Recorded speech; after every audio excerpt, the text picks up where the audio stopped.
Hola, bienvenidos al canal Alma Escena y hoy tenemos con nosotros a un invitado muy especial que es Ernesto León, fundador de la escuela Yo Soy Tú Mismo, que, bueno, junto a Angie Bryan y, bueno, el objetivo de la escuela de Yo Soy Tú Mismo es transmitir un poco las enseñanzas de Ramana Maharshi, ¿no, Ernesto? Bienvenido. Hola, buenos días. Gracias, Felipe. Buenos días. Encantado de estar aquí contigo. Igualmente. Ujú. Pues sí, esta escuela es una escuela que tiene el propósito de compartir y de extender las enseñanzas de Sri Bhagavan Ramana Maharshi. Ujú. Muy bien. Y ¿qué es lo que dice Ramana Maharshi? Así un poquito resumido para quien no le conozca. Bueno, Ramana Maharshi fue un niño que a la edad de 15, 16 años, después de tener una, una inquietud siempre por los temas espirituales en India, llegó a una experiencia de realización final, lo que se conoce como el Nirvikalpa Sahaya Samadhi, que es un estado en el cual él entró después de tener una experiencia de que iba a morir, ¿no? Sintió que iba a morir, se tumbó en el suelo de la casa de sus tíos, donde se encontraba en una habitación, se, se colocó en una posición ya incluso de rictus mortis, ¿no? De rigidez, de voy a morir, convencido de que eso iba a pasar, pero de repente vio claramente que él no era el cuerpo. Se reconoció de manera íntima, profunda y definitiva como la conciencia que en todas las personas está y que nos permite ser consciente de pensamientos, de emociones, del propio cuerpo, etcétera, como el estado que es exactamente igual, tanto en el sueño profundo como cuando tenemos sueños por la noche, como en la vigilia. Y al reconocerse plenamente como eso, entró en ese estado profundo de liberación, donde el ego queda completamente erradicado para siempre. A partir de ahí, lo que cuenta la historia, lo que cuentan los libros, lo que cuentan los testimonios de los devotos, es de que este chico, Venkataraman, que se llamaba, le escribió una carta a su madre diciéndole que tenía que dejar el pueblo donde vivía por la fuerza de un poder supremo que le llevaba a la colina de Arunachala, que una, es una colina que es un vórtice sagrado en India, históricamente, y que uno de sus tíos en una ocasión le había enseñado en un panfleto y cuando lo vio sintió un llamado muy profundo. Antes de esta experiencia incluso, sintió un llamado profundísimo, muy fuerte a ir a esta colina, a, a ir allí, a estar allí, como una llamada de Dios, ¿no? Podríamos decir, ¿no? Solo que él descubrió el Dios internamente y luego esta colina viene a ser un poco el reflejo en la forma o en la manifestación, una representación de esa fuerza interna, de ese ser interno que somos realmente. Y ya se embarcó en un viaje, tomó no sé cuántos trenes, no sé cuántos tal, hasta que llegó allí, entró en un río, se desprendió de todos sus bienes, de toda su ropa, de todo lo que llevaba. Fue un barbero cercano de Tiruvannamalai, que es la región, ¿no?, donde se encuentra la colina sagrada de Arunachala. Y una vez que allí le raparon completamente, siguiendo una tradición de la India, entró en uno de los templos y allí se quedó en silencio en Samadhi, que es un estado... Bueno, esto es lo que cuentan, ¿no?, la historia, porque cuando un ñani, que se le llama un jivamukta, un liberado en vida, realiza el ser, a partir de ahí, al quedar destruido el ego, que es el que proyecta y fabrica los cuerpos, automáticamente desaparecen los cuerpos. Pero desde la perspectiva o desde el punto de vista de aquellos que seguimos identificados creyendo ser un cuerpo-mente, ¿no?, y seguimos percibiéndonos como tal, pues obviamente vemos ahí a una figura que viene, que habla, que cuenta, que dice, pero desde el punto de vista de la gracia, desde el punto de vista de la realidad, por decirlo así, ya no había un cuerpo allí, aunque dentro del sueño apareciese de alguna manera misteriosa para poder revelar un mensaje para poder ayudar a que aquellos que creen estar dormidos, que creen estar todavía subyugados por el sueño de la mente, puedan liberarse de eso. Ujú. Interesante que sea siempre, bueno, no sé si es siempre, pero muchas veces es a través de esta experiencia de llegar a un punto en el que vas a morir, ¿no? Cuando estás cerca de la muerte es cuando parece que te das cuenta de que no eres tú solamente ese cuerpo, ¿no? Y este estado mental y emocional, sino que eres algo más, ¿no? Es curioso, ¿no? No es el único al que le pasa esto. No, no, han habido más experiencias. Es que es un punto de inflexión muy importante porque la identificación con el cuerpo físico es la raíz de la aparición o la elevación de este ego dentro de este sueño, ¿no? Entonces, el llegar a ese punto de sentir que vas a morir como cuerpo y darte cuenta de que no eres este cuerpo es romper la magia, completamente la magia de la ilusión escénica que el ego forja dentro de este sueño. Hay casos que están registrados recientes, por ejemplo, de un doctor eminente en los Países Bajos que se llama Pim van Lommel, que ha registrado, tiene un libro de hecho que se llama Más allá de la conciencia, y es un neurocirujano holandés que ha registrado un montón de casos que vienen precisamente en este libro de sujetos pasivos de infarto de miocardio en coma, con experiencias cercanas a la muerte.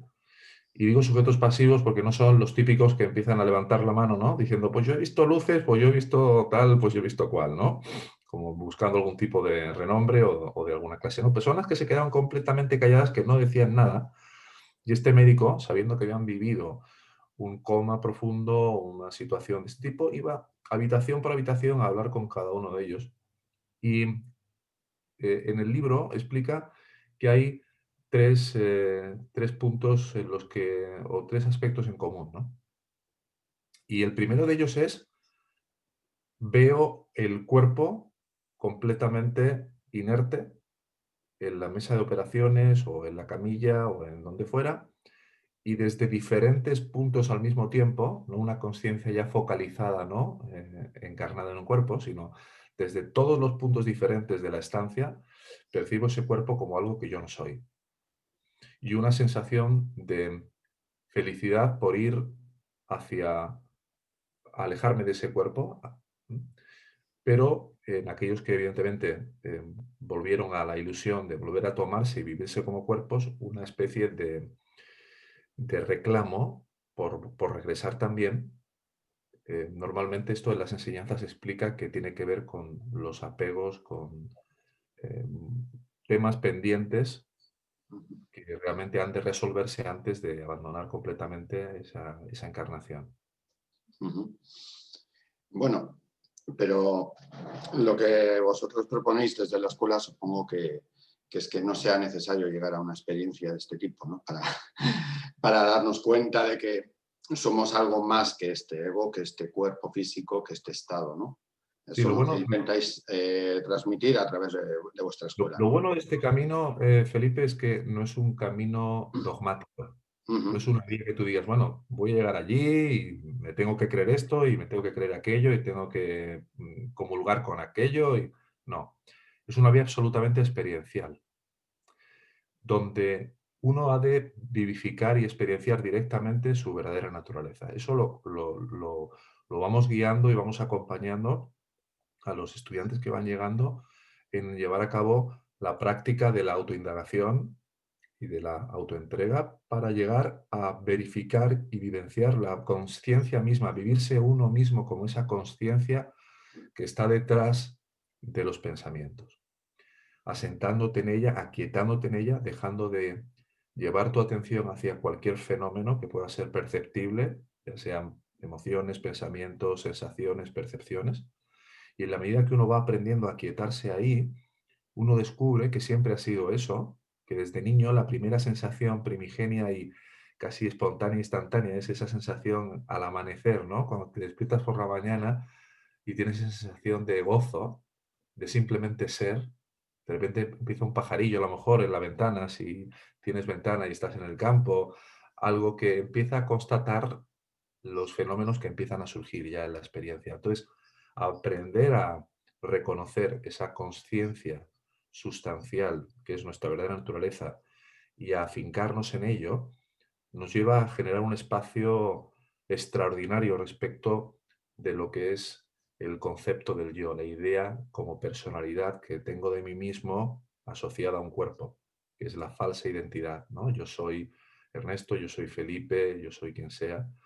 Entonces, en la escuela, primeramente vamos facilitando que esto se pueda producir, ¿no? Eh, pero luego viene la segunda parte, que es la más larga de todas, y es la que muchas veces se suele denostar en tradiciones más neo que han ido llegando en los últimos años, ¿no? Del neo-advaita, tendencias un poco a dejar de lado la importancia de un trabajo interior, ¿no? Y esa parte, digamos, del trabajo de acompañamiento ya tiene que ver con lo que es llevar a cabo una sadhana, un discernimiento, sadhana como práctica espiritual, un discernimiento, un desarrollo del desapasionamiento, de la indiferencia por valorar todo aquello que el ego valora, de dejar de reafirmarte en todas las tendencias egoicas, de miedo, de celos, de posesión, de dependencia, de codicia, de todo lo que representa el ego, para poder realmente ir debilitando lo que se llaman las vasanas o las visaya vasanas, que son las tendencias y propensiones del ego a buscar agarrarse a todo tipo de formas de manifestación aquí para vivirse como alguien separado, para separarse de los demás, para no poder amar en definitiva a, a todos, ¿no? Y ese trabajo es el trabajo realmente potente, porque una vez que tú reconoces quién eres y te reconoces como esta conciencia, es cierto que mm, conforme más vas llevando tu atención hacia eso y menos la vas depositando en el personaje que crees ser, más vas viendo la ilusión de lo que implica tomarse a uno mismo como un personaje. Todo el sufrimiento y la miseria tan enorme que va a conllevar a lo largo de la vida y conforme vaya llegando la enfermedad, el envejecimiento y demás, con mayor grado de locura. Esa parte es importante, ¿no? El reconocimiento de lo que realmente eres, el ir girando tu atención de ahí, pero por otra parte y complementariamente a eso, lo que te decía, un trabajo de identificar claramente todos los aspectos del ego que todavía de forma muchas veces oculta e inconsciente estás alimentando, para que en la medida que vaya uno abandonando y retirándose de todo ese tipo de programas mentales, uno pueda cada vez vivir más desde la paz, desde la armonía, desde lo que realmente es el cielo en la tierra, ¿no? El vivir como un ser liberado, ¿no? Sí, sí. Este trabajo de acompañamiento es eso, es un trabajo de acompañamiento, porque al final lo que dices, el trabajo es interior, es de uno mismo, ¿no? Y hay en ese trabajo interior, yo por lo menos lo que siento muchas veces, es que choca mucho con lo externo. El externo te obliga, de alguna manera, a identificarte con ese personaje, ¿no? Por medio del trabajo, por medio de las relaciones sociales, por medio de tantos estímulos que tenemos ahí fuera que nos hacen decir, "Uf, de alguna manera me tengo que mover en este mundo, me tengo que crear este personaje, o no, no lo sé, yo todavía estoy en ese camino, ¿no? En cómo, dónde me identifico, hasta qué punto puedo ser coherente en mi sentir interno con lo que lo externo me ofrece, ¿no? Y más hoy en día, Esto, ¿no? Esta esto es situación muy, tan rara. claro, esto es muy interesante porque, mira, normalmente el ego, que es lo que creemos que somos, no es yo y luego está el ego y luego está el ser, no.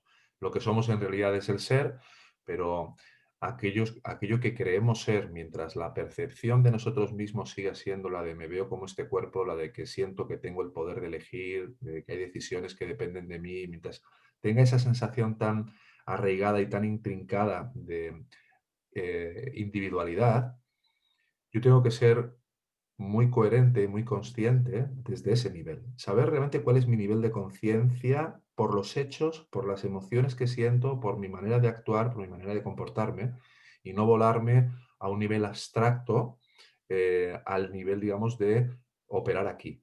Entonces, a la hora de operar aquí, relacionarme aquí, tendré que ver que absolutamente nada que yo valore dentro de este sueño ha de ser abandonado por una cuestión de cambiar el comportamiento, de seguir una tradición, de porque lo dice tal enseñanza. No, la enseñanza precisamente lo que nos invita es a mira claramente qué es aquello que estás percibiendo para ver a quién le está aconteciendo eso, para desenmascarar la ilusión de que eso le está aconteciendo a este yo, que es un yo pensamiento, que es una construcción mental asociada a un cuerpo, identificada como un cuerpo, y mediante la autoindagación precisamente uno se da cuenta de que ese que se está quejando, por ejemplo, o ese que dice que tiene miedo por el futuro, es siempre el mismo. No eres tú, pero decirlo intelectualmente no sirve para nada. Lo importante es esa verificación que vamos mostrando en la escuela, desde estas enseñanzas tan directas y tan láser, ¿no? Para desenmascarar y derruir completamente todas las bases del sufrimiento, porque una vez que tú adquieres la práctica bien integrada, bien profunda de la autoindagación, en cualquier circunstancia de la vida, donde tú sientas apego, dependencia, dejarte de llevar por cosas del mundo, etcétera, va a haber una verdadera renuncia interna, no externa, que es lo que muchas veces ahí vemos, ¿no? Ah, pues ahora tengo que dejar el mundo, pues ahora ya no me voy a relacionar. No, uno tiene que seguir relacionándose mientras uno valore eso, mientras uno considere que eso es necesario para uno, útil para uno, pero uno va a introducir ya, cuando llega a este camino, una potente linterna, una potente luz para alumbrar y ver todo aquello que tú estás creyendo que el mundo te ofrece y te va a dar la felicidad. Para poder llegar a ser tú una extensión de la felicidad en el mundo y no un mendigo que va a buscar todo el día migajas de los demás, de los trabajos, de alguien que me quiera, de alguien que me dé atención en un café para tomar un café. Es una inversión radical de pasar de ser una víctima del mundo porque veo que el mundo no me ofrece nada, pero sin embargo lo necesito en esa dependencia y al mismo tiempo, ¿no?, rechazo, a un reconocimiento de lo que realmente soy, que va viniendo poco a poco y donde no me escapo del mundo, sino que lo que voy haciendo es tratando de desapegarme mental e internamente del mundo para no buscar que el mundo me dé a mí lo que yo realmente ya soy, que es felicidad intrínseca, felicidad inmanente, y luego expandir y extender esto. Ahora, hay algo interesante aquí también a tener en cuenta. En las enseñanzas muchas veces se nos dice que cuando uno está absolutamente abducido por tantos programas mentales de la interacción con el mundo y uno ha comprado tanta mercancía averiada, ¿no? Respecto de lo que te va a dar la felicidad, respecto de lo que sí te va a ayudar a ser feliz, estás en una inercia, ¿no?, de absoluta locura, ¿no?, que es lo que se ha convertido, ¿no? Muchas de las formas de consumismo exacerbado, de estética, eh, bueno, ¿qué te voy a contar? A veces en la enseñanza se nos dice, puede venir bien recluirte durante un tiempo, un poco como te ha ocurrido, ¿no? Creo que a ti, ¿no? Viviendo Sí, en un lugar en el campo, ¿no? Así. O sea, encontrarte a ti mismo, llegar a un lugar en el silencio interno, porque ahí qué va a ocurrir, que te vas a dar cuenta de que todo aquello que tú creías que formaba parte del mundo, de la locura del mundo, no es sino una proyección de tu mente. Porque todo lo que tú estás percibiendo en el mundo no aparecería si no estuvieras tú ahí para percibirlo. Luego, todo es una proyección del ego a través del personaje que tú crees ser. Y esto es importante también porque a veces lo que hacemos es personificar demasiado lo que es toda una proyección del único ego que hay a través de todos los diferentes cuerpos, mentes por los que éste se vive. No, es como el guión de una película, digámoslo así, o el guión de una obra de teatro, que permea e impregna a todos y cada uno de los personajes que participan en esa escena. Entonces, cada uno está viviendo el papel y el rol que le está asignando ese papel del guionista. Curiosamente, por encima o más allá de lo que es la proyección de este ego, hay un plan perfecto, que en esta enseñanza se llama el Prarabdha Karma, que es todas y cada una de las experiencias, vicisitudes, situaciones, encuentros familiares, personas que vamos a tener que encontrar, vivir durante esta experiencia, y que luego el ego se apropia de ese programa o de ese guión para considerar de que él es el que está haciendo que todo eso pase por como está ocurriendo. Pero en realidad todo obedece a un plan perfecto de retorno o de reseteo para abandonar toda esta especie de alucinación mental que tomamos como la realidad y que en realidad es un sueño, puesto que no es algo permanente, ¿eh? Podemos considerar realidad algo que siempre es idéntico a sí mismo y que no cambia, que es esa conciencia inmanente en nosotros, que ahora te permite ser consciente, ¿no?, de esto que estamos hablando. En el sueño, ser consciente de lo que estás soñando, y en el sueño profundo, ser consciente simplemente de ser consciente sin contenidos. Por eso cuando despertamos por la mañana sabemos que hemos dormido profundamente o que incluso ha habido una brecha sin contenido entre el primer sueño de las 2 de la mañana y el que hemos tenido a las 6 antes de despertar, pero la percepción de lo que aparece aquí es absolutamente ilusoria. Ahora de repente nos entra un sueñecito, damos una cabezada y todo esto desaparece. ¿Eh? Abres los ojos y todo está en su sitio.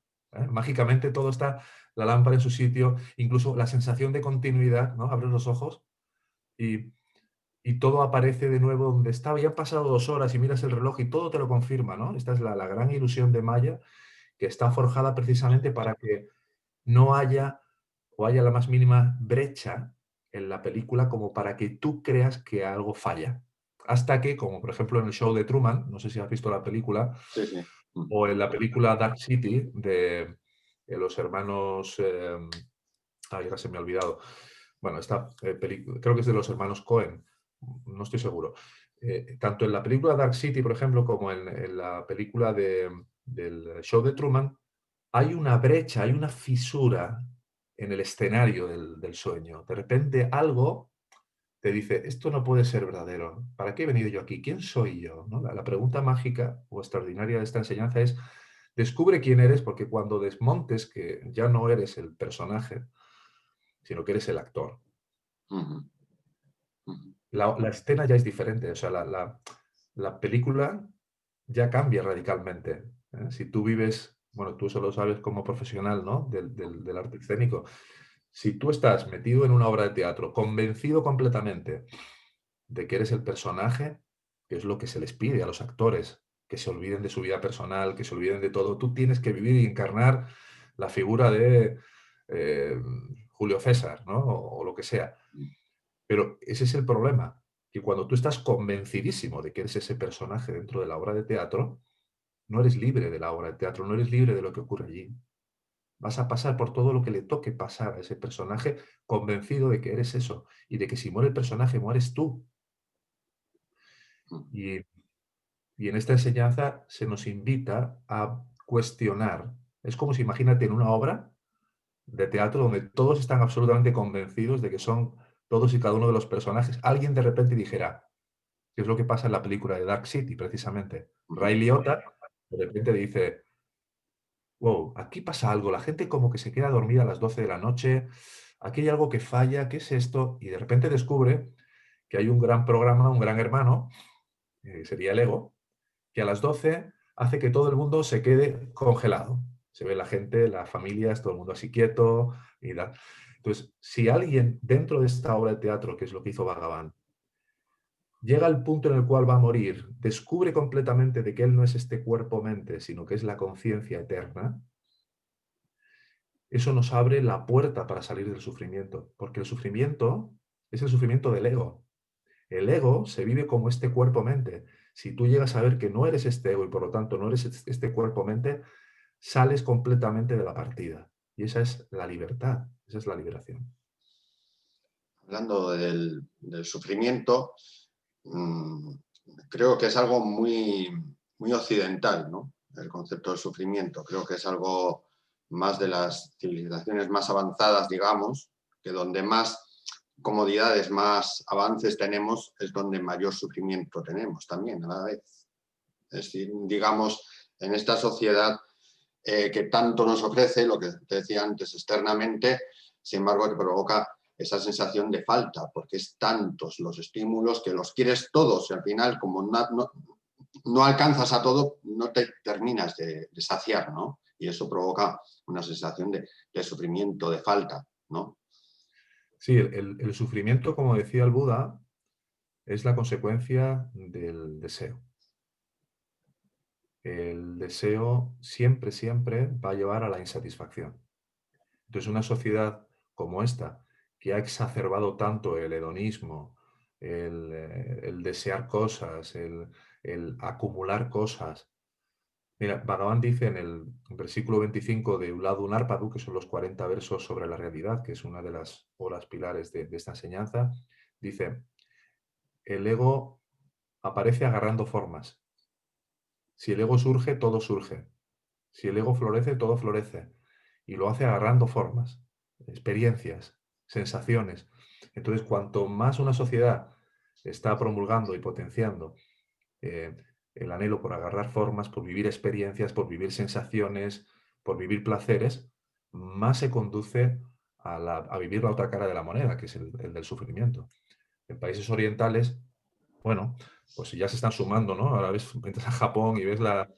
Pero sí es verdad que tradicionalmente el oriental es como más aceptante, como no tiene tantos anhelos por llegar a ser, por conseguir, por vivir placeres. Ha sido, bueno, tradicionalmente, ¿no? Ahora ya, en los últimos años, con esto de la globalización, pues ves a japoneses y a chinos, ¿no? Que era una sociedad muy cerrada, pues queriendo vivir con el último teléfono, con el último coche, con todo se ha ido. Pero bueno, es un ciclo, ¿no? A veces decimos, no, estamos en una era que es mejor, estamos en una era que es peor, estamos... eh, Desde que el mundo es mundo se ha pasado por pendulazos hacia un lado, pendulazos hacia otro, siempre dentro de la locura del ego. Y ahora, evidentemente, hemos llegado, no tengo ninguna duda, a un punto en la historia en el cual el ego ha llevado a un extremo de exacerbación de la búsqueda del placer, de la búsqueda del consumo, de la búsqueda de, ¿no? De- y, bueno, podemos decir, bueno, comparado con vivir una Segunda Guerra Mundial, ¿no? O vivir con muertes así iba a decir asesinatos, ¿no? De invasiones con tanques y demás. Pero bueno, lo que está pasando tampoco, en fin, está muriendo muchísima gente, ¿no? Y, y bueno, hay muchas cosas por ahí que cada uno tendrá sus puntos de vista. Nosotros no entramos en ello, pero tenemos que ver que lo que está ocurriendo de esa extensión, ¿no? De toda esta pandemia, ¿no? Por tantos sitios y demás, pues es también una consecuencia del otro lado de la búsqueda del placer, ¿no? Siempre que buscas el placer a través del cuerpo, vas tarde o temprano a tener que vivir el otro lado, porque este mundo es dualidad, ¿eh? Todo lo contrario de lo que es el Advaita, ¿no? Y por lo tanto, si vas buscando el placer a través del cuerpo, vas a tener que vivir el sufrimiento a través del cuerpo. Y la única manera de salir de ese circuito y de esa especie sí, de circuito cerrado es regresar a lo que realmente eres e ir más allá de todo eso. Sí, lo que has dicho, ¿no? El placer generalmente también va ligado al dolor, porque va todo en el mismo lote. Es decir, yo deseo algo, pues yo qué sé, deseo una pareja maravillosa, que lo tenga todo, que me ofrezca todo, pero igual en el lote también va que me ofrezca, aparte de todo lo maravilloso que pueda tener como mujer, pues también puede tener sus defectos y van en el lote y también me va a provocar cierto sufrimiento. Entonces, la única manera de llevar ambas cosas es a través de estar en el estado alto de conciencia, ¿no? Es lo que entiendo yo. Sí, bueno, una cosa es el nivel de conciencia, los niveles de conciencia que entrarían dentro de lo que podríamos denominar los reinos de la percepción, y otra cosa es el nivel de la realidad, ¿no? Uh-huh. En ese sentido, muchas veces lo decimos en la escuela, que al nivel de la realidad todos somos uno, todos somos lo mismo, no hay diferencias, ¿no? Y eso es realmente lo verdaderamente importante aquí, ¿no? Todos somos eso, todos somos esa conciencia pura, Uh-huh. eterna, sin tiempo y demás. Pero luego dentro de los ámbitos de la percepción, como bien decías, pues hay diferentes niveles de conciencia. Y conforme uno va ascendiendo en los niveles de conciencia, uno también va integrando todas esas sombras, todas esas diferencias, y las va integrando en uno mismo. Es decir, va uno unificándose, va uno volviéndose de una sola pieza. Deja de haber rechazo por tus miedos, por tus deseos, por tus tendencias, ¿no? Por el hecho de dejar de juzgarlos y dejar de rechazarlos, empiezan a dejar de ser alimentados, empiezan a reordenarse internamente, y eso te va llevando cada vez a un estado de mayor purificación mental, de mayor sanación mental. Esa mayor sanación mental o esa mayor pureza mental, al ascender hacia una conciencia superior, permite más fácilmente trascender la ilusión de ser un yo que está purificándose, un yo que está sanándose, un yo que está reordenándose o unificándose de cualquier manera. Que es a través de la autoindagación precisamente, conforme se va uno reconociendo por eso que somos realmente, mientras paralelamente, mientras no hemos dejado todavía la identificación con este cuerpo-mente, va a producirse toda esa reordenación, toda esa ascensión de los niveles de conciencia. Ujú. Sí, porque ahí has nombrado dos conceptos que son luz y sombra, que tenemos todos. Todos tenemos igual luz que igual de sombra, ¿no? A mayor luz, mayor sombra todavía, generalmente se suele producir. Y Entonces, mira, claro, el nivel, el nivel de la voluntad es una cuestión de los 5 cuerpos, ¿no? En todas las personas hay 5 vainas o 5 koshas que se les llaman. El cuerpo físico, que es el cuerpo más grosero, más denso, más perceptible por los sentidos, pero luego está el cuerpo pránico o energético, que todos podemos claramente notarlo, que es la energía que te permite mover las manos, que mueve tu corazón, que hace que la digestión se produzca, ¿eh? Toda esa energía que funciona en el organismo. Luego está el cuerpo mental, donde están los pensamientos, los samskaras, que son las eh, tendencias repetitivas de pensamientos, vete a saber tanto tiempo. Luego está el nivel del intelecto ya, cuestiones más sutiles, razonamiento, intuición, interpretación, discernimiento. Luego está el nivel del intelecto más fino, el nivel de la voluntad finalmente. Entonces, en el nivel de la voluntad están nuestras tendencias, nuestras vasanas. Esas tendencias, que son como si fueran programas donde están perfectamente configurados todas nuestras propensiones a que nos guste el chocolate o a que nos guste el azúcar, a que nos guste lo salado, a depender emocionalmente, a ser más fríos y no depender tanto emocionalmente, pero tener miedo a la soledad. Y todas esas tendencias, que son las luces y las sombras que decías, en la medida que uno va volviendo su atención hacia adentro y uno va llevando a cabo este trabajo interno que desarrollamos en la escuela, en esta tradición, esas tendencias se van, las que son las tendencias egoicas, por decirlo así, van disminuyéndose, van debilitándose cada vez más, y lo que se llaman las sattvasanas, que son las tendencias a vivirnos por lo que realmente somos, van agrandándose dentro del sueño, en el sentido de que hay un mayor reflejo de esas luces. Las luces entran donde parecían haber sombras. Las sombras realmente son solo falta de luz. Tú no puedes llenar una habitación de oscuridad, jamás. Puede haber falta de luz porque has bajado las persianas y dices, pues está llena de oscuridad. No, no. Hay ausencia de luz. Entonces, ¿qué es lo que ocurre para que se llene de luz la habitación? De la luz que falta, que entre la luz. Y abres las persianas. ¿Cómo hacemos esto? Pues a través de todo este trabajo interno de prácticas, ¿no? Que se ven, por ejemplo, en la escuela, semanalmente, donde vamos viendo todos los recovecos y escondrijos del ego, que ni siquiera has imaginado que estaban ahí, para poder salir de falsas identificaciones, de falsos miedos, de antiguas vergüenzas, de cosas que están muy encriptadas y que fortalecen esas visaya vasanas, que son esas tendencias a fomentar la oscuridad, a fomentar la sombra en tu vida. De tal manera que cuando lo vas viendo es como si pusieras grandes focos, ¿no?, de una obra de teatro, echando un chorro de luz sobre todas esas sombras para ver finalmente que eran solo ilusiones.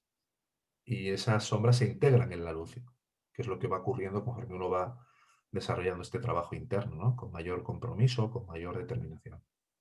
Ujú.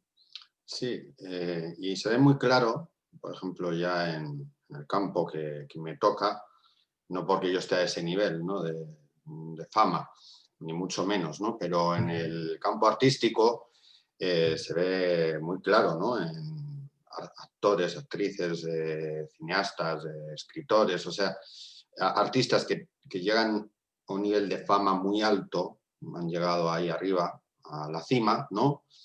Y son muy buenos como artistas, son muy grandes artistas y tienen muchísimo talento, pero luego en su vida personal, sin embargo, tienen una sombra tremenda y su comportamiento no es para nada ejemplar ni acorde a lo que es su creación artística y su proyección artística, ¿no? Ahí se ve muy clara la diferencia entre luz y sombra en una misma persona, en el mismo ser, Sí, ¿no? es lo que llamamos la disociación, ¿no? Las personas están muy... Hay una gran división, ¿no? En los seres humanos, ¿no? Esa gran división pues, nos hace poder ser grandes padres y, sin embargo, luego en la empresa ser déspotas con algún empleado, ser excelentes. Bueno, me viene a la mente los casos que había, ¿no? De médicos de las SS, que eran padres ejemplares en sus familias y todo el mundo decía que eran eh, siempre mirando por la comunidad y demás y tal, y luego pues mandando a judíos a las cámaras de gas, ¿no? Entendiendo que era lo mejor. Entonces, el ser humano está muy dividido en todas esas luces y sombras y el problema grande aquí, y me viene algo que creo que se decía en la Biblia, de que el problema en este mundo sería cuando se llamara bueno a lo que es malo y malo a lo que es bueno. Cuando tú no ves realmente que lo que estás queriendo, que lo que estás deseando, que lo que estás buscando es algo que va a fomentar más esa reafirmación de ti mismo como ego, que es lo que decíamos antes, estás convencido que el papel que estás desarrollando en una obra de teatro es bueno y que tú eres además el que lo está haciendo y que no eres el actor que luego se va a su casa. Entonces, ¿qué ocurre? Si te crees mucho la obra de teatro, luego te vas a ir a tu casa e igual si era una obra con violencia vas a terminar. De hecho, ha habido un montón de biografías, ¿no? De artistas que han compartido que por vivir muy intensamente una determinada película, una determinada obra y demás, luego terminaban teniendo efectos importantes en su vida personal, ¿no? Pues este es el problema. El ego está formado de muchas parcelas. Entonces, dentro de todas las diferentes parcelitas del mismo ego, si no somos coherentes en un ámbito, de alguna u otra manera esa falta de coherencia la vamos a también ver reflejada en otro ámbito, aunque externamente el comportamiento pueda ser aparentemente más admisible o más espiritual o más bondadoso, lo que queramos, hay una transferencia interna, profunda, como vasos comunicantes entre todas las facetas y ámbitos de la vida de cualquier persona, que van a reflejar el común denominador o el producto de cuál es tu nivel de conciencia, un poco a lo que volvíamos antes. De tal forma que cuando vas elevando tu nivel de conciencia por comprensión, por discernimiento y sobre todo por ese giro de atención para ver lo que realmente eres y llevando a cabo una práctica espiritual seria y al mismo tiempo eh, no tiene que ser una práctica sufriente, ¿no? Decimos seria, parece que uno se va al ejército, ¿no? No, es serio, pero al mismo tiempo eh, uno va tratando de vivir con la mayor felicidad dentro de este sueño, ¿no? Entonces, en la medida que uno va haciendo esto, uno va integrando todas las sombras. Uno va volviéndose de una pieza, uno va siendo igual en lo que piensa, lo que dice, lo que siente y lo que hace. De hecho, hay una práctica en la escuela que se llama así, la unificación, ¿no? De todos estos niveles. Mientras tú digas una cosa y sientas algo diferente de lo que piensas, de lo que haces, de lo que dices, estás dividido. Y así hay tanta gente hoy en día, ¿verdad? Que te cuentan una cosa, pero luego se van con la mujer en el coche, este no sé qué, que me está contando, y mucha división. Ujú. Sí, y división y también confusión, por lo menos en mi caso, ¿no? En mi caso me provoca mucha confusión lo que te estaba comentando, ¿no? Sobre todo estos referentes culturales que te transmiten culturalmente algo que sí, que me llena, que me aporta y tal, pero que luego, sin embargo, no ves que conscientemente su vida sea un ejemplo para nada, ¿no? Y claro, yo durante muchos años he estado en esa confusión de a qué parte de referente sigo, ¿no? Porque yo reconozco que tengo esa tendencia a buscar referentes que me... Digo, pues esto me gusta de este escritor, de este actor, de este cantante.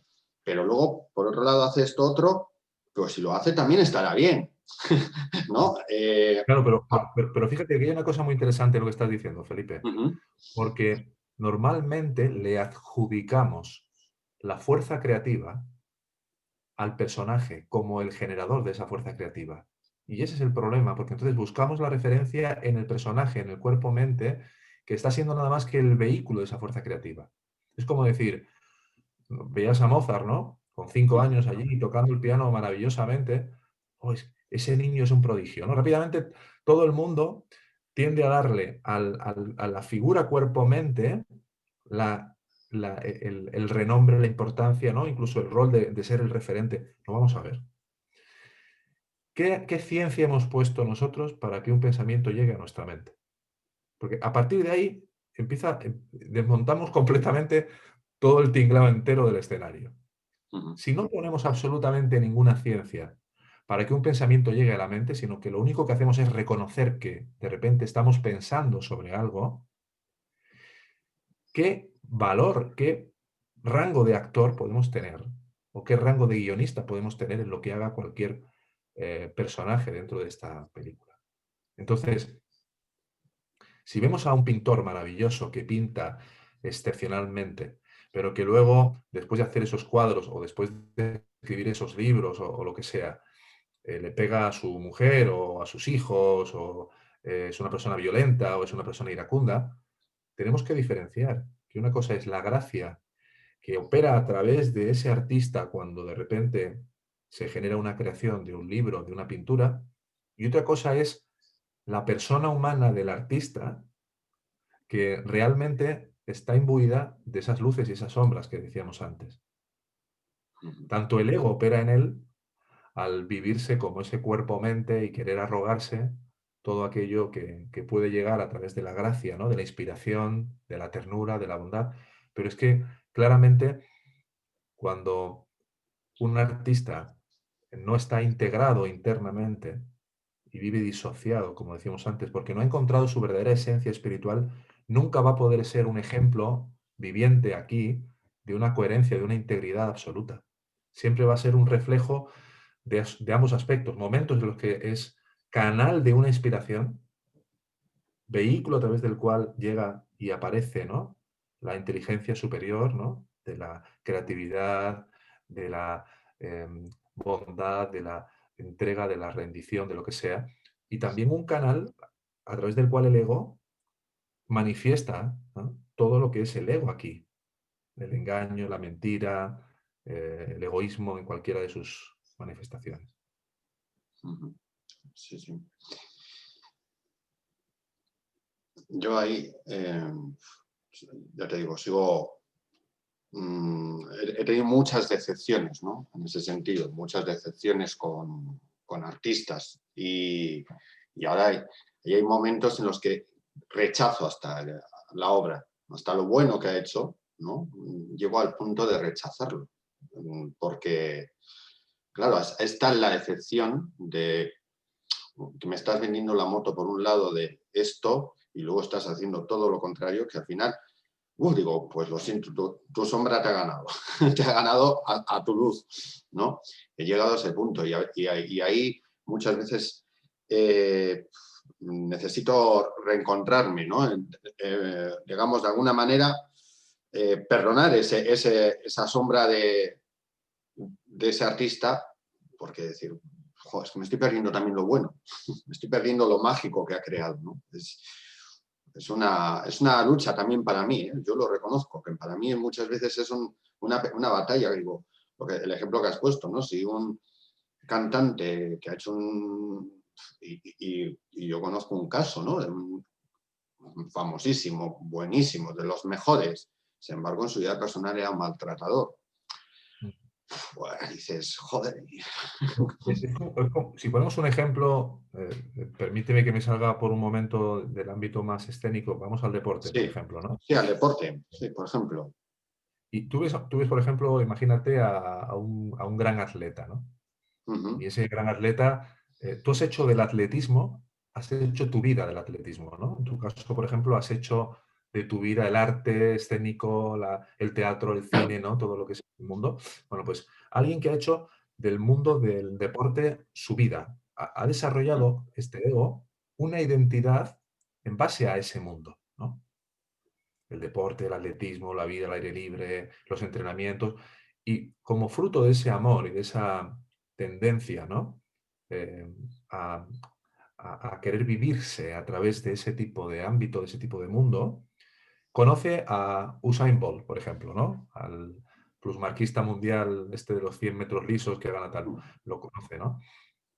Y bueno, ve que es como el icono, ¿no? De toda esa identificación que ha vivido esa persona con relación al mundo del deporte. Ah, este es el ejemplo vivo, ¿no? De todo esto, de todo lo que para ti significa el deporte. Eh, orden, disciplina, llamémosle cualquier cosa, ¿no? Que podemos considerar positiva. Y ahora de repente entras dentro del mundo de esa persona y ves que, lo que decíamos, maltrata a los hijos o le pega al otro, es una persona llena de vicios en su vida, de alcohol, de fumar, de cualquier cosa, ¿no? De desorden, quiero decir, ¿no? Entonces, no puedes disociar, ya no puedes disociar ambas cosas. O sea, no puedes evitar disociar ambas cosas. Dices, a ver, si para mí esto era la encarnación de lo bello, de mi entender de lo que es algo maravilloso, ¿no? En tu caso, por ejemplo, el mundo de la farándula, del arte. ¿Cómo puede haber en algo que es bello, que yo veo como algo noble, como algo maravilloso, como algo creativo? ¿Cómo pueden estar estas cosas ahí? ¿No? ¿No?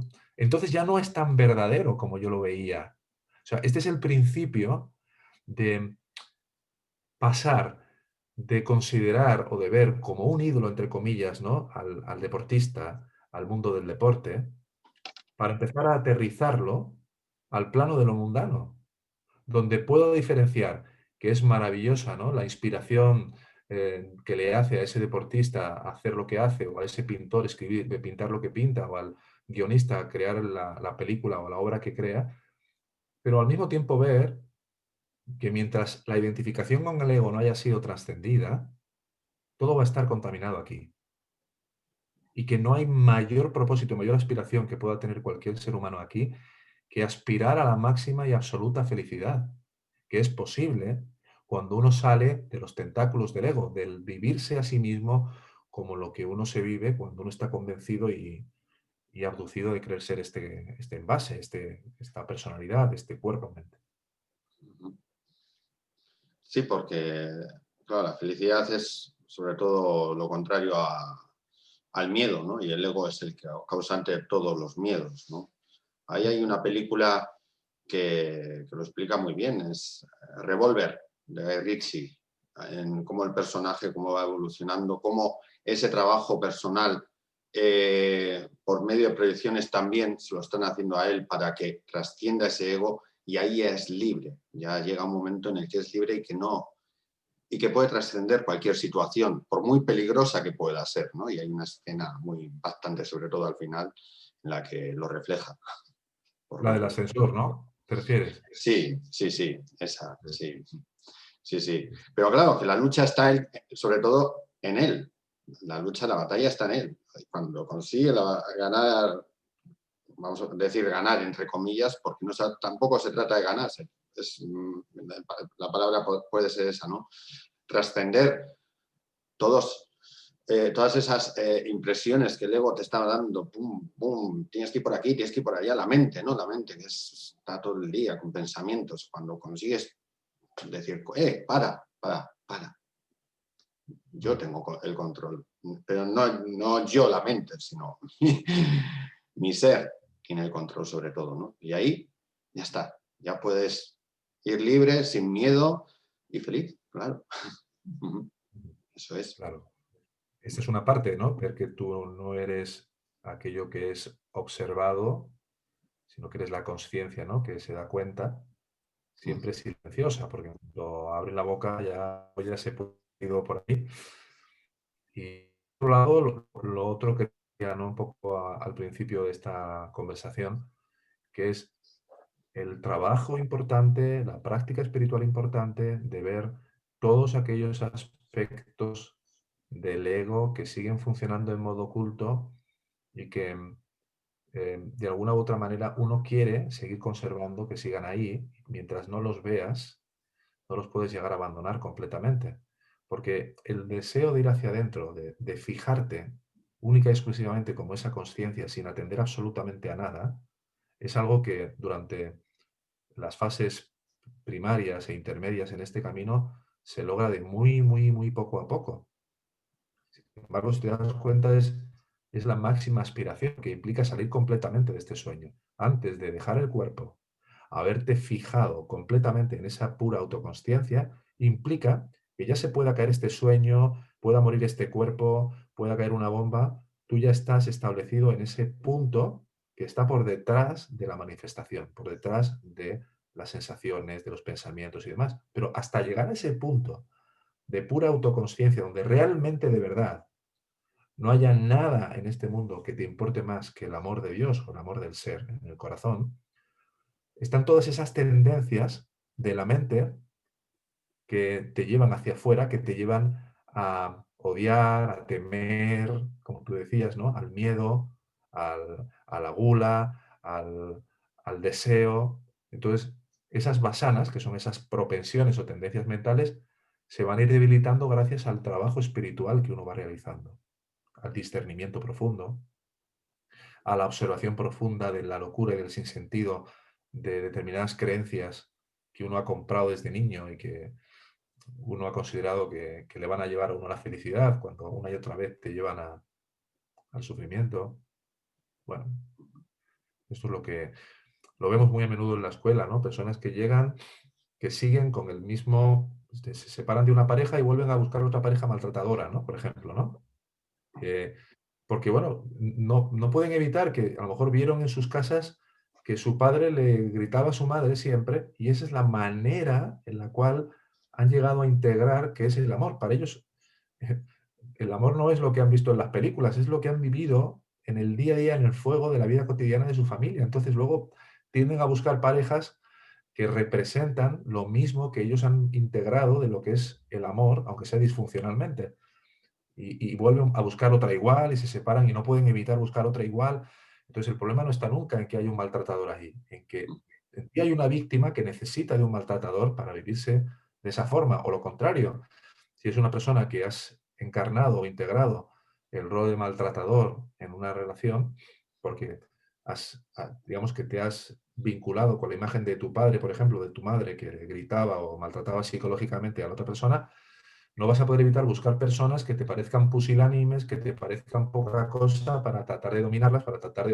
Entonces, eh, no es que las personas que te lleguen siempre sean personas sin personalidad, es que tú necesitas buscar personas así para poder reafirmar esa identidad que hay en ti, ¿no?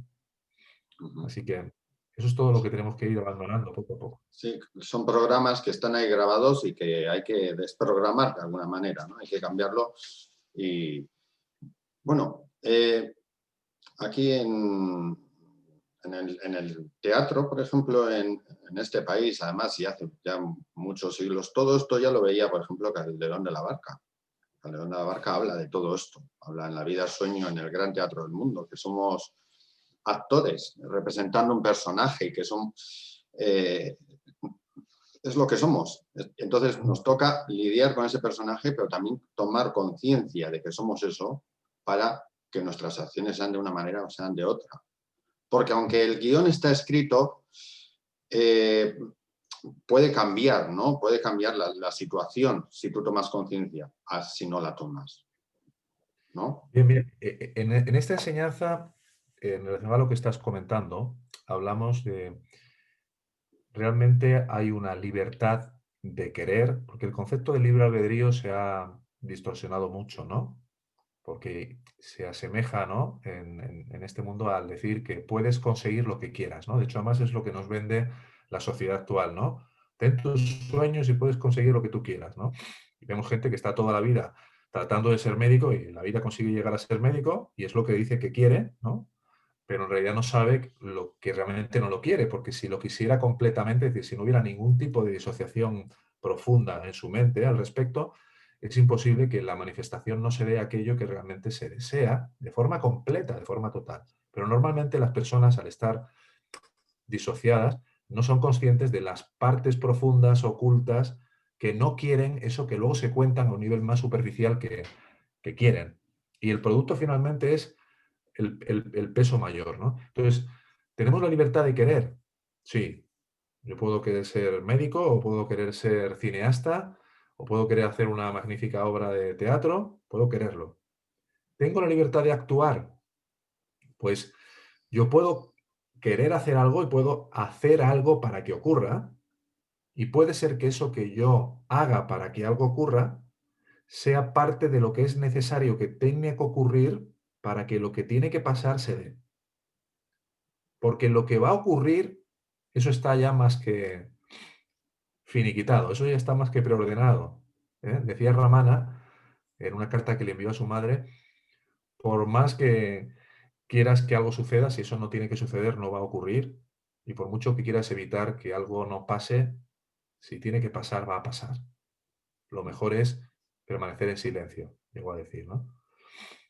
Pero claro, para llegar a esa profunda convicción de que lo mejor es permanecer en el silencio y en el corazón y tal, tienes que tener un nivel de conciencia muy grande porque mientras tanto tus basanas, tus tendencias te van a llevar constantemente a buscar la felicidad a través de experiencias, de situaciones, de trabajos. Entonces, mientras esto es así, es importante adquirir conciencia y sobre todo verificarlo, porque es lo que te decía al principio, Felipe. Esta no es una ciencia dogmática, es de experimentación. Entonces, uno verifica en su experiencia cuando a veces uno quiere algo, cuando a veces uno hace algo para que eso que quiere suceda, y hay veces que pasa, y hay veces que no pasa. Cuando pasa, ¿qué es lo que hace el ego? Entra en escena y dice, gracias a que yo lo he querido y a que yo he hecho esto, esto y esto, ha pasado.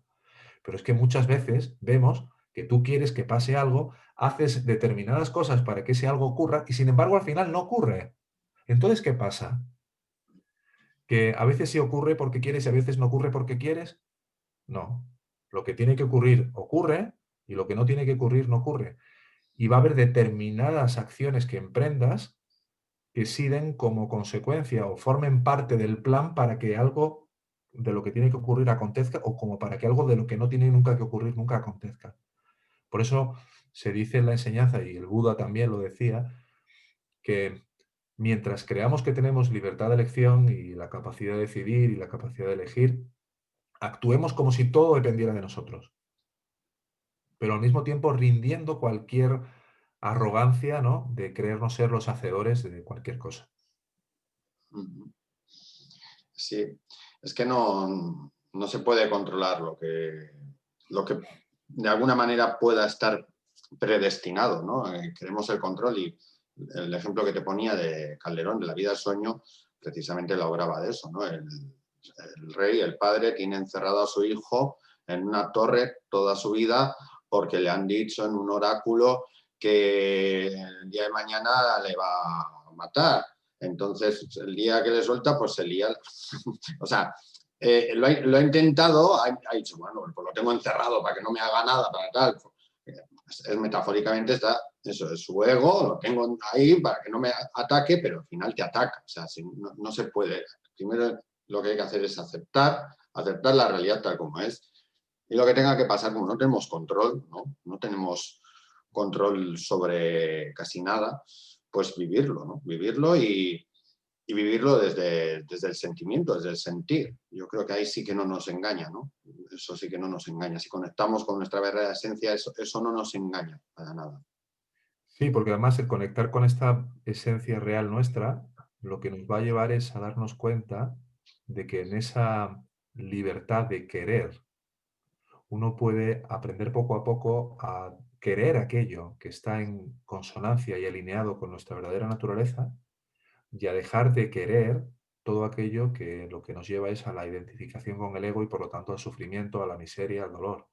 Cuanto más quieres alinearte con lo que realmente eres y sobre todo, cuanto más te atiendes a ti mismo y te vives por lo que realmente eres, más se va reflejando en este mundo el cambio de el cambio de conciencia de lo que eres en realidad, lo que termina por dar lugar a un cambio de escenario. Es Ujú, decir, el escenario de tu vida hoy obedece al estado mental que hay en ti. Si tu estado mental está basado en el ego, todo lo que forma parte de la mecánica del ego va a tomar forma en tu experiencia, sea miedo, sea incertidumbre, sean dudas, sean deseos, lo que sea. Cuanto más te vas reconociendo y atendiendo a ti mismo como la luz que permite ser consciente y te reconoces identitariamente como esa conciencia, menos te reconoces como ego, más se debilitan las basanas y las tendencias que reflejan al ego y más se van engrandeciendo las basanas buenas, por decirlo así, o las tendencias deseatorias buenas a vivirte como lo que realmente eres, lo cual va a implicar una natural bondad, una natural compasión por todos los seres, y eso también va a tener un impacto en la manera de vivir lo que sea que tenga que vivir este cuerpo-mente, que cambie radicalmente, que llegue una enfermedad, por ejemplo, a tu vida, o un fallecimiento de un ser muy cercano, y tú ya estés radicado como esa conciencia y por lo tanto libre de todo lo que implica el ego, que vivirte como un ego sufriendo y padeciendo todo eso. claro. Sí, porque no es lo que vivo, sino desde dónde lo vivo, ¿no? Eso es lo importante, ¿eh? Ahí cambia mucho la película. Vamos a vivirlo, pero el punto desde donde tomemos conciencia o, o, enfoquemos la situación, va a cambiar mucho, mucho. Totalmente, porque al final dices tú, bueno, pues me toca vivir porque tengo que se me ha puesto mi padre enfermo, que me he quedado sin trabajo, que tal, pero si hay una libertad profunda interior en ti y una aceptación profunda de que todo lo que acontece siempre es lo mejor para tu avance, para tu progresión espiritual, eso te va a permitir actuar desde otro lugar completamente distinto, ya no desde el miedo, desde la incertidumbre, y muy probablemente lo que realmente necesitas va a estar ahí para ti. Porque ¿qué es lo que realmente necesitamos? ¿No? Ahora mismo mucha gente se está dando cuenta de esto. Tantas necesidades vacuas y tanta falsa cosa y al final tienes, bueno, pues un techo donde vivir, poder estar calentito, se hace frío como ahora ahí donde estás tú, que hay una nieve tremenda, eh, poder tener una para comer, o sea, al final, ¿qué es lo realmente necesario? Y cuando se te empiezan a desmoronar todos los tinglados del ego que uno se ha construido, de tener que vivir en una gran ciudad, de tener que... Nosotros también vivimos en el campo, ¿no? En la naturaleza. Entonces, eh, te das cuenta de que todo este mundo está, toda esta escena, ¿no? Está llena de muchos decorados del ego y cuanto más vas hacia el ser, más transparente se vuelve todo en tu experiencia. Más amor, más compasión, más compartir, más tranquilidad. Ahí. Y una cosa que solemos confundir, ¿no? Yo el primero, ¿eh? O sea, aquí no nos libramos casi nadie, creo, en esto, y a mí me ha pasado mucho, y es confundir aceptación con conformismo. No es lo mismo, no es lo mismo para nada. Aceptación, tú aceptas la situación, pero eso no impide que puedas tener un espíritu, digamos, crítico con esa situación y un impulso, ese espíritu crítico te haga impulsarte a actuar de una determinada manera, a no ser conformistas y, bueno, la situación es así y que se caiga el mundo. No, tampoco es eso, no confundirlo, ¿no? Que a mí me ha pasado muchas veces, ¿no? Cuando, sobre todo, pues escuchas a guías espirituales o lees a algún guía espiritual, la aceptación, no, cuidado, que no es conformismo, no es, no. Sí, aquí hay realmente cuatro niveles que nos gusta describirlos en la escuela muchas veces, ¿no? El primer estado es un estado de resistencia, ¿no? Cuando estás en un estado de resistencia, bueno, podríamos empezar por el principio. Primero estás en un estado donde aquello que crees que te va a hacer feliz te parece bien, ¿no? Y estás metido a lo mejor hasta las orejas en en todo lo que decíamos antes, ¿no? En el hedonismo más absoluto, en el consumismo más absoluto, ¿no? Y crees que este mundo realmente es un mundo muy bonito, desde el punto de vista del ego, ¿no? Te has creído el juego de diversiones o el parque de diversiones hasta la médula, ¿no? Luego entras en un punto en el cual empieza a haber una resistencia en ti. Esa resistencia empieza a verse o a manifestarse cuando hay cosas de este sueño, de este mundo, que no te cuadran, ¿no? Un poco lo de este Jim Carrey, ¿no? En el show de Truman, cuando ve que se cae un foco, ¿no? Del techo y dice, ¿esto cómo puede ser una ciudad y tal? Y de repente se cae un foco aquí, ¿no? Entonces, te empieza a descuadrar cosas. Y dice, "Oye, este mundo realmente es de verdad, esto realmente me va a hacer feliz, el ir detrás de tiendas, comprarme una casa aquí, otra casa allá, 2 coches, no sé qué, no sé cuánto. Vale.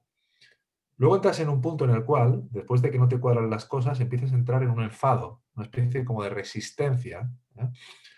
Y después de esa resistencia, llega un momento en que entras a una resignación, ¿no? Es que esto no lo puedo cambiar, es que esto es así como es, este mundo así, la gente funciona de esta manera y te vas resignando. Pero esa resignación, que es una especie de conformismo, pero donde no hay paz, donde todavía no hay paz.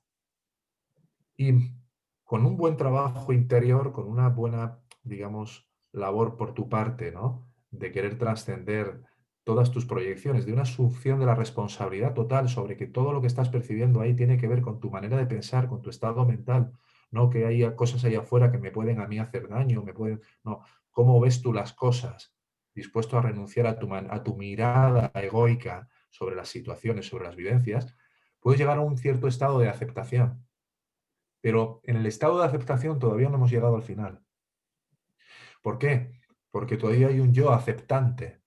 Hay un estado aceptado y hay un yo aceptante. Hay un estado final, que es aquel en el que desaparece el yo que tiene que aceptar o que se resigna o que rechaza o que aprueba, sino cuando llegas a un estado de querer lo que es. El estado de querer lo que es no es simplemente aceptar, es que sabes perfectamente que lo que vaya a acontecer va a ser lo mejor para ti, porque todo lo que ocurre es lo que necesitas vivir de manera escrupulosamente exacta para tu mayor liberación de la ilusión, para tu mayor reconocimiento de la verdad en ti. Entonces, venga lo que venga, si a la muerte de un familiar, fíjate, estamos yendo a un extremo ya, ¿no? En un nivel muy, muy avanzado, cada cosa que ocurre es aplaudida internamente, por si es que como todo lo que va a ocurrir es lo que tiene que vivirse, ¿eh? Es lo que tiene que pasar, sé que todo lo que viene es para mi mayor bien, porque desde estar radicado en esa verdadera naturaleza que realmente somos, hay un cambio de perspectiva radical también en todo esto, en el cual sabes que todo lo que viene puede ser utilizado para trascender y para liberarte de lo que te conduce a la dependencia, al apego, a la aversión, al miedo, y por lo tanto todo puede ser utilizado como un aliado para ir más profundamente hacia el amor que somos en realidad.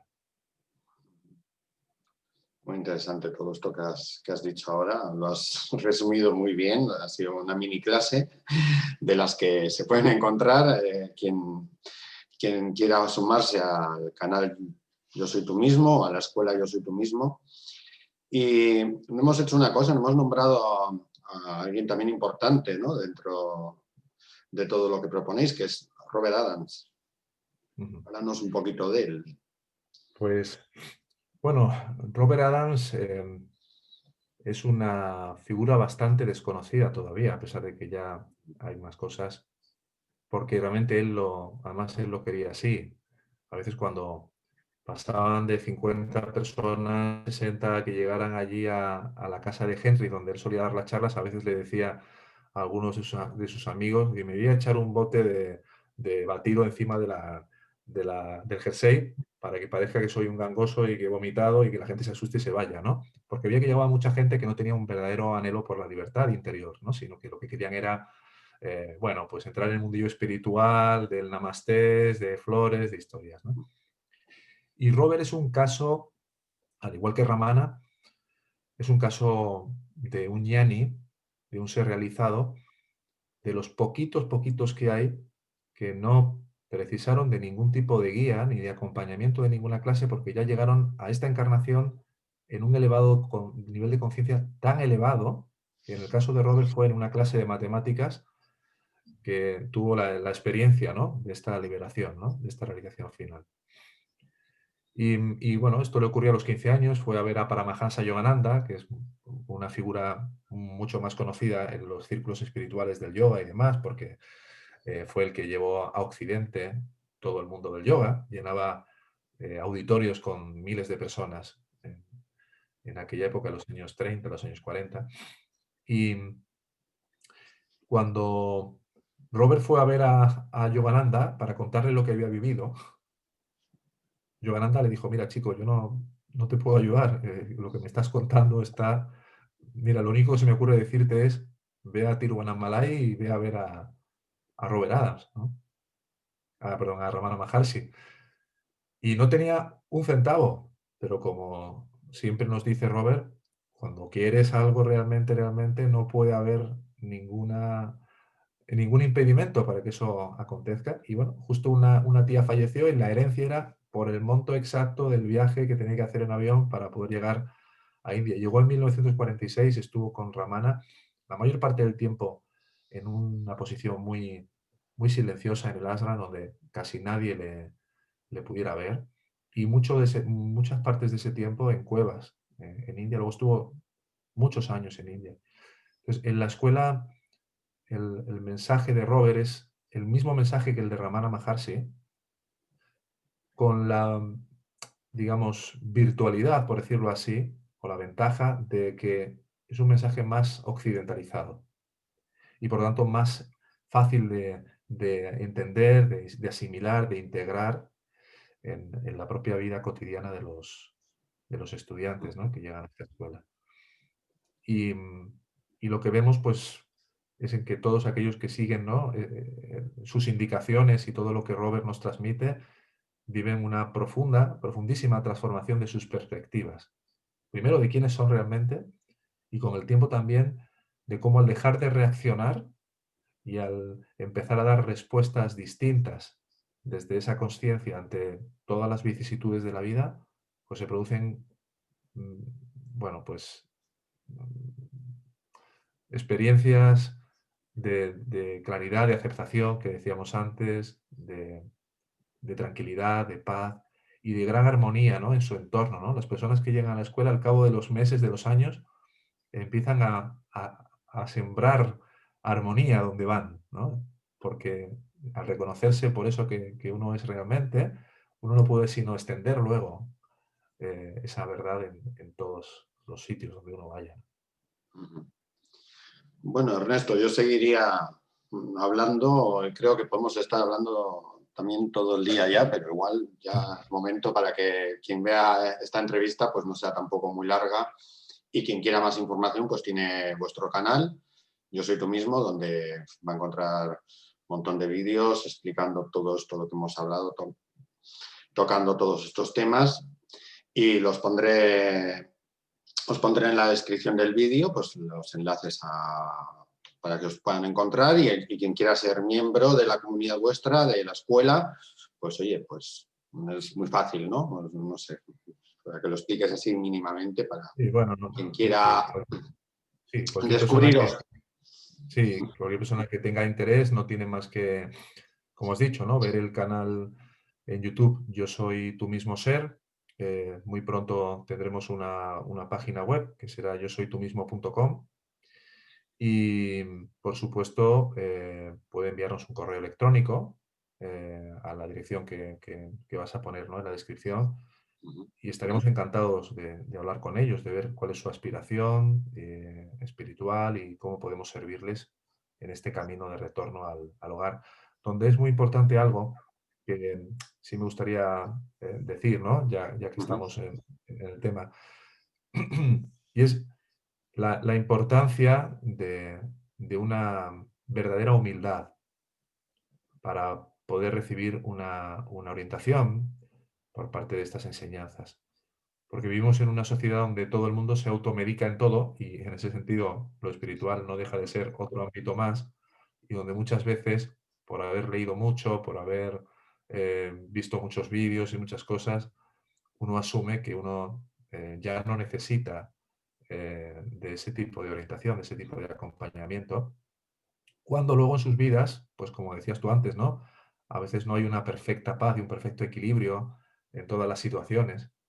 Entonces uno, es importante, ¿no? Que en este sentido tenga para uno mismo, no para nadie, sino para uno mismo, la coherencia de decir, bueno, si en mi vida no hay una perfecta paz, si realmente anhelo de corazón poder estar y vivir desde eso que realmente soy, hay un trabajo interior en el cual esta escuela lo que proporciona es un acompañamiento, un apoyo, una motivación, herramientas, ejercicios, todo tipo de cosas para facilitar que eso se vaya produciendo. Ujú. Interesante este apunte que has puesto para finalizar, porque también, ¿no? Ramana Maharshi decía también que deja la mente que busca leer, leer y leer cosas espirituales a este, al otro, tal, fuentes de aquí, fuentes de allá, y al final es información que pues, si la dejas aquí y no la procesas al ser, pues poco hacemos, ¿no? Y que es mejor muchas veces, en vez de estar leyendo tanto, pues retirarte, estar en silencio, igual avanzas más, escuchándote a ti mismo, ¿no? Sí. Bueno, pues muchas gracias, Ernesto. Encantado de esta entrevista, es la segunda que hacemos para el canal. Y bueno, pues no podía ser otra. Ha sido para mí ahora mismo pues, la mejor que podía ser. Y muchísimas gracias. ¿Mm? Gracias a ti, Felipe, por este tiempo y por el trabajo que estás haciendo en compartir y en extender este tipo de mensajes. Vale, gracias, Ernesto. Hasta la próxima. Hasta la próxima. Hasta la próxima.